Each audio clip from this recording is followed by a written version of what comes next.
اسمحوا لي حضراتكم، يعني احنا من خلال رصدنا الفترة الماضية على ما يتم تناوله الخاص ببعض الحالات المعدلات الإبلاغ عن بعض حالات النزلات المعوية الحادة في محافظة أسوان، حابب ان انا اشارك حضراتكم في بعض المعلومات حتى يمكن الانتهاء من التقرير النهائي ان شاء الله في خلال 48 ساعة. الحقيقة الموضوع بدأ من يوم 11 سبتمبر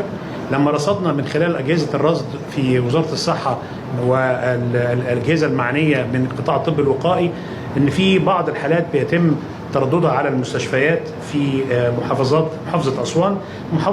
تحديدا في مستشفى الصداقة التخصصي، مستشفى المسلة، ومستشفى الجامعة، ومستشفى دراو. الأربع مستشفيات احنا عندنا نظام ترصد مركزي بيتم الإبلاغ عن أي حالة بيتم فيها نوع من أنواع الزيادة، وبالتالي من يوم 11 سبتمبر لحد النهاردة لقينا أن معظم الحالات اللي جاية من منطقتين في أسوان، منطقة اسمها أبو الريش ومنطقة تانية بعض القرى المحيطة بدراو. الحقيقة من خلال التعامل مع الحالات اللي احنا شفناها اللي هي أغلبيتها حالات نزلات معوية حادة، ممكن تكون نتيجة تلوث في الطعام، تلوث في الشراب سواء داخليا أو هم يعني تلقوا بعض الأنواع التي يمكن أن تؤدي إلى هذه الحالات. من هذا التاريخ الحقيقة من 11 سبتمبر للنهاردة إجمالي اللي دخل المستشفيات اللي احتاج ان هو يتردد على المستشفى ثم احتاج حجز في المستشفى 128 حالة، خرج منهم 22 حالة في تحسن، وبعض الحالات البسيطة موجودة تحت الرعاية المركزة نتيجة ان هم قعدوا فترات طويلة.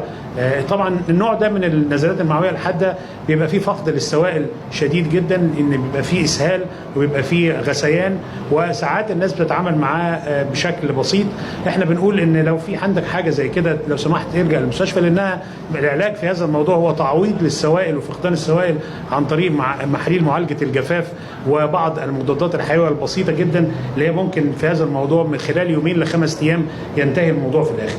وبالتالي احنا من ساعة ما تبلغنا بهذه الحالات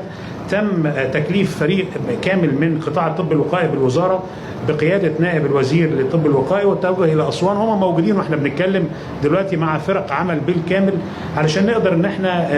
نعمل تنسيق، والحقيقة حصل تنسيق مع زمايلي في وزارة الإسكان والمرافق وشركة القبضة لمياه الشرب وأيضا مع السيد المحافظ علشان نقدر أهم حاجة في هذا الموضوع ان احنا نطمئن على أسباب التي أدت إلى بعض النزلات المعوية اللي احنا شفناها. واشتغلنا على 3 محاور الحقيقة. المحور الأول هو التأكد من سلامة